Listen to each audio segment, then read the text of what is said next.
Night was oh so long. Light is a long time coming. Now we take a sad, sad journey. What will the day bring?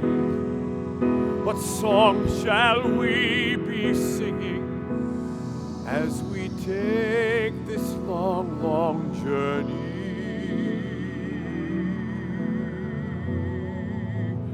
to the tomb?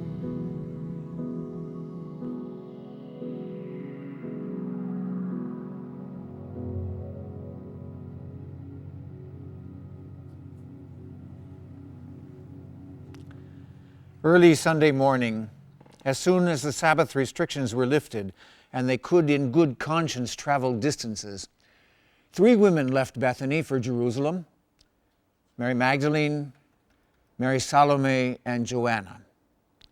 Midway around the northern rise of the Mount of Olives, Mary Magdalene stopped and looked at the others. "Did you feel that?" she said. "Did the earth tremble?" Each woman was carrying cloths and a jar in her arms, myrrh in one, frankincense, nard. They meant to anoint the corpse of the Lord with their spices, their final honor to him whom they loved. It was only the 3rd day since he had been buried. "It seemed that the ground moved under my feet," Mary Magdalene said. "It did move," said Joanna. Mary Salome said, "But there was no sound."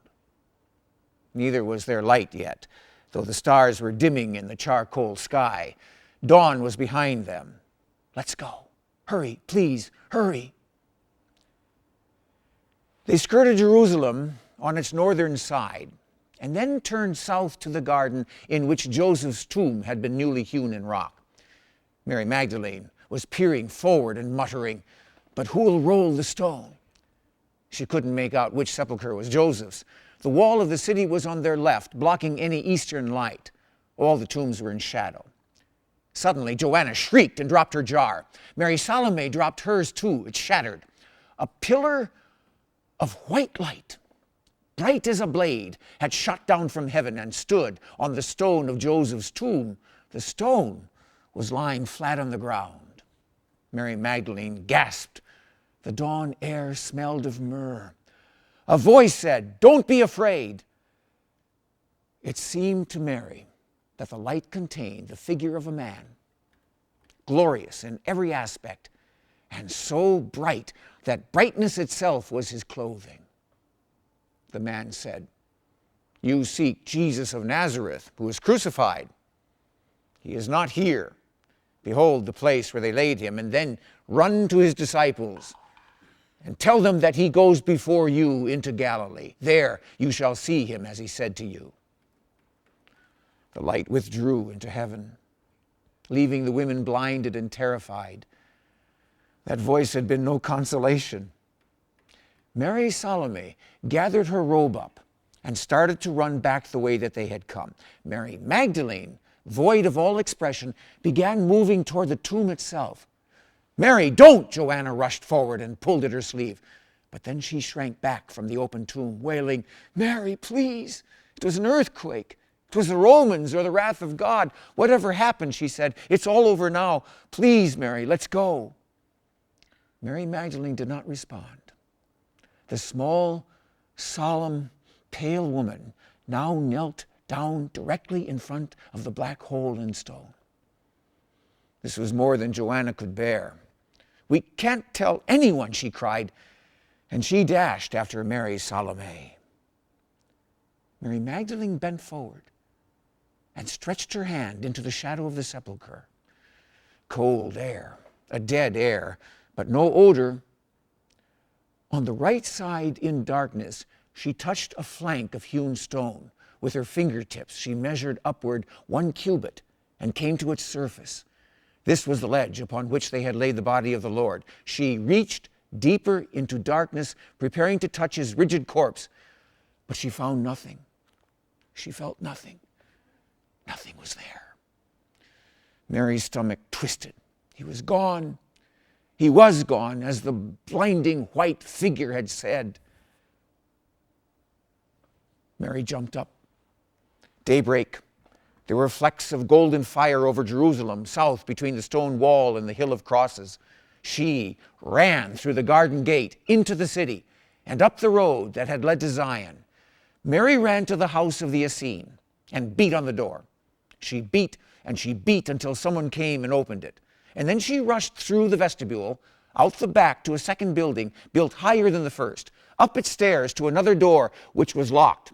"Simon," she cried, "Simon, Simon, open the door."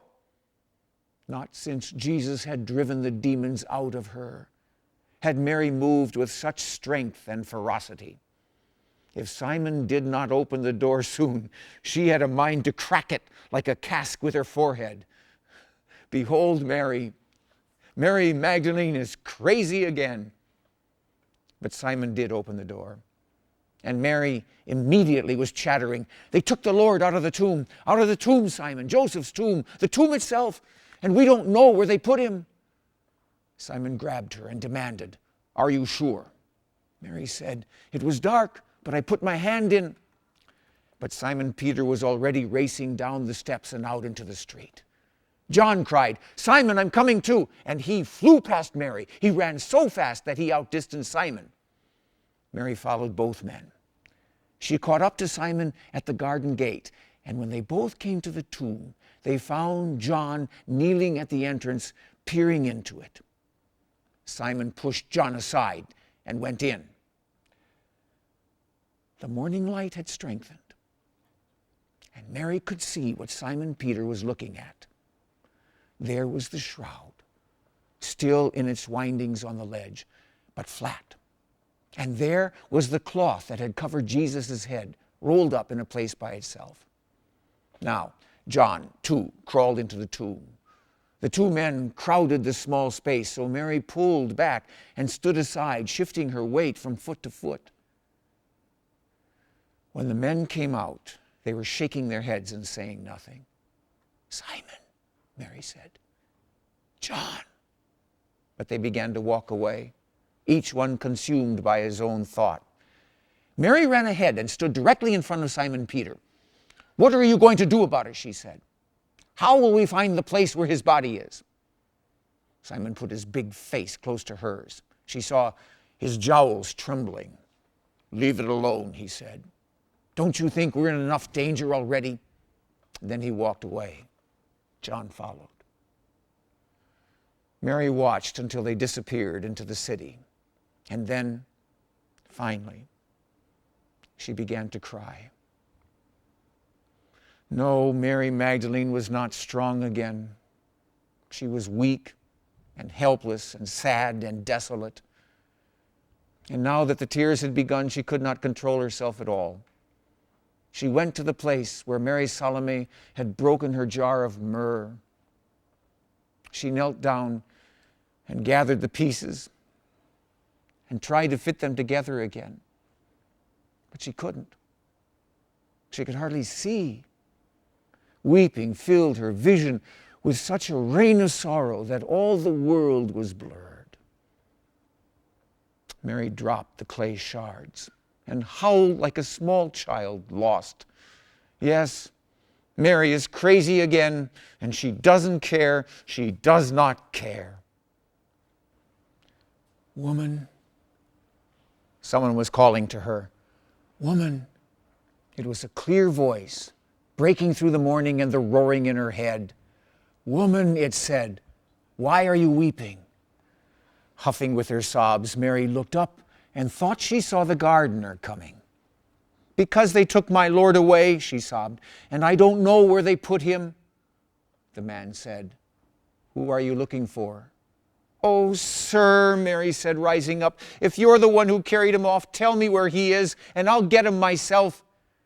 Now the man stopped directly in front of her, long dark hair through her swim of tears, a white tunic, clean shaven. In a soft, familiar voice, the man said, "Oh, Mary." And she gasped. She looked and saw the beautiful forehead, the raven black hair of her dear Lord Jesus, and his steadfast golden gaze. "Rabboni," she cried. "Hush, Hush, child, hush. Jesus placed a finger to his lips. You cannot cling to me now, he said. I haven't yet ascended to my Father. But go to my friends and tell them that I am ascending to my Father and your Father, to my God and your God. Oh, yes, Mary Magdalene was very strong indeed, and swifter than the north wind blowing toward Jerusalem. She was fair and she was lovely now, and her lips like a scarlet thread, and her cheeks like halves of a pomegranate were beautiful. The morning was still young when she arrived for the second time at the upper room and stood in the doorway laughing into the dark den of gloomy disciples. Mary couldn't help herself. It was his great grim mouth that drove her to it. She threw out her arms and ran to Simon Peter, crying, "Simon, dance with me, hug me and spin me round, because I have just seen the Lord. He is alive. Simon, Simon, he is risen from the dead."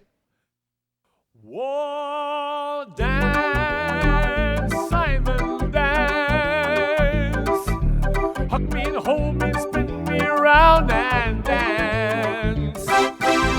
Now the night is gone away. Did you ever see such a beautiful day? Dance, dance, dance, Simon, dance. Oh, dance, Simon, dance. Hold me and hug me and spin me around and dance. Ah, now the night is gone away. Did you ever see such a beautiful day? Dance, dance, dance, Simon, dance.